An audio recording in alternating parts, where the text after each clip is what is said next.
পাকিস্তানের পণ্যবাহী জাহাজ বাংলাদেশে ঢোকার ঘটনাকে ঐতিহাসিক বলছে ব্রিটিশ সংবাদ মাধ্যম দ্য ইন্ডিপেন্ডেন্ট। এর মধ্য দিয়ে বাংলাদেশ পাকিস্তানের সম্পর্ক পুনঃস্থাপনের ইঙ্গিত দিচ্ছে বলে ধারণা করছেন তারা। তবে কি চাপে পড়তে যাচ্ছে ভারত? জানা গেছে, বাংলাদেশে পাকিস্তানি জাহাজ আসার ঘটনায় উদ্বিগ্ন হয়ে পড়েছে ভারতের নিরাপত্তা বাহিনী। পাকিস্তানের করাচি বন্দর থেকে একটি পণ্যবাহী জাহাজ সরাসরি চট্টগ্রাম বন্দরে এসেছে।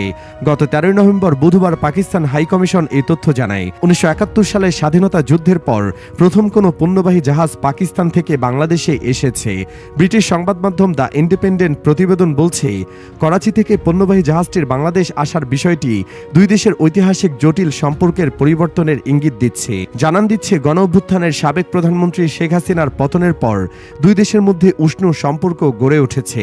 প্রতিবেদনে 1971 সালে বাংলাদেশের মানুষের উপর পাকিস্তানের সেনাবাহিনীর নিপীড়নের কথা তুলে ধরা হয়েছে। বলা হয়েছে, ওই ঘটনার পরে স্বাধীনতা অর্জনের পর পাকিস্তান ও সদ্য স্বাধীন বাংলাদেশের মধ্যে কিন্তু গত 5 আগস্ট শেখ হাসিনার পতনের পর বাংলাদেশ পাকিস্তান উভয় সুসম্পর্ক গড়ার চেষ্টা করছে। ব্রিটিশ সংবাদ মাধ্যমটি আরও বলছে, স্বাধীনতার পর বাংলাদেশ ভারতের সঙ্গে গভীর সম্পর্ক তৈরি করে। এরপর দুই দেশের মধ্যে গড়ে ওঠে বিশাল বাণিজ্যিক সম্পর্ক। বর্তমানে বাংলাদেশের সঙ্গে ভারতের সবচেয়ে বেশি বাণিজ্য হয়, আর এই সম্পর্ক আরও বাড়ে শেখ হাসিনার বিগত 3 আমলে।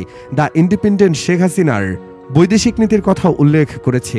সংবাদ মাধ্যমটি বলেছে, 2022 সালে চীনের জাহাজ পিএনএস তৈমুরকে চট্টগ্রাম বন্দরে নোঙর করতে দেওয়া হয়নি। ওই সময় জাহাজটি পাকিস্তানের উদ্দেশ্যে যাচ্ছিল।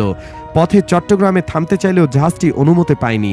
এরপর এটি শ্রীলঙ্কার কলম্বো বন্দরে যায়। এদিকে বাংলাদেশের পাকিস্তানি জাহাজ প্রবেশের ঘটনায় গভীরভাবে উদ্বিগ্ন হয়ে পড়েছে ভারতের নিরাপত্তা বাহিনী।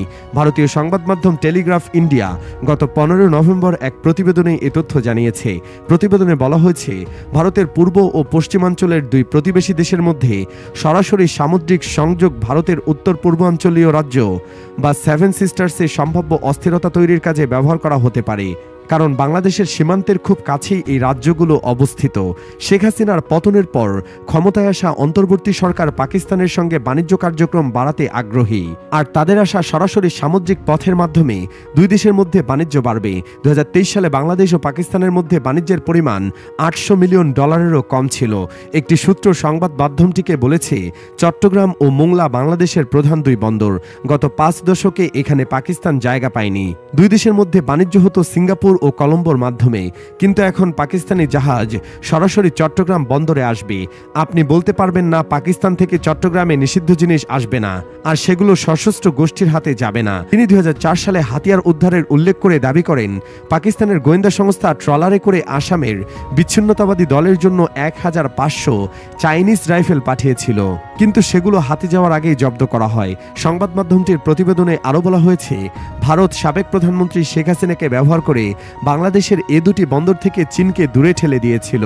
ভারতীয় নিরাপত্তা বাহিনীর একটি সূত্র বলেছেন, গত বছর মোংলা পোর্টাল টার্মিনাল পরিচালনার দায়িত্ব পেয়ে চীনের উপর একটি কৌশলগত জয় পেয়েছিল ভারত, কিন্তু এখন পাকিস্তান চট্টগ্রাম বন্দর ব্যবহারের সুযোগ পেয়েছে। এই বিষয়টি অবশ্যই এই অঞ্চলের ভূরাজনীতির উপর প্রভাব ফেলবে, কারণ মিয়ানমারও চট্টগ্রামের খুব কাছে। যেহেতু মিয়ানমার এখন টালমাটাল অবস্থায় আছে, তাই এমনিতেই তারা উদ্বিগ্ন। তাদের শঙ্কা, মিয়ানমার থেকে ভারতে অবৈধ অনুপ্রবেশ এবং নেশাজাত দ্রব্যের কারবারই বেড়ে যেতে পারে।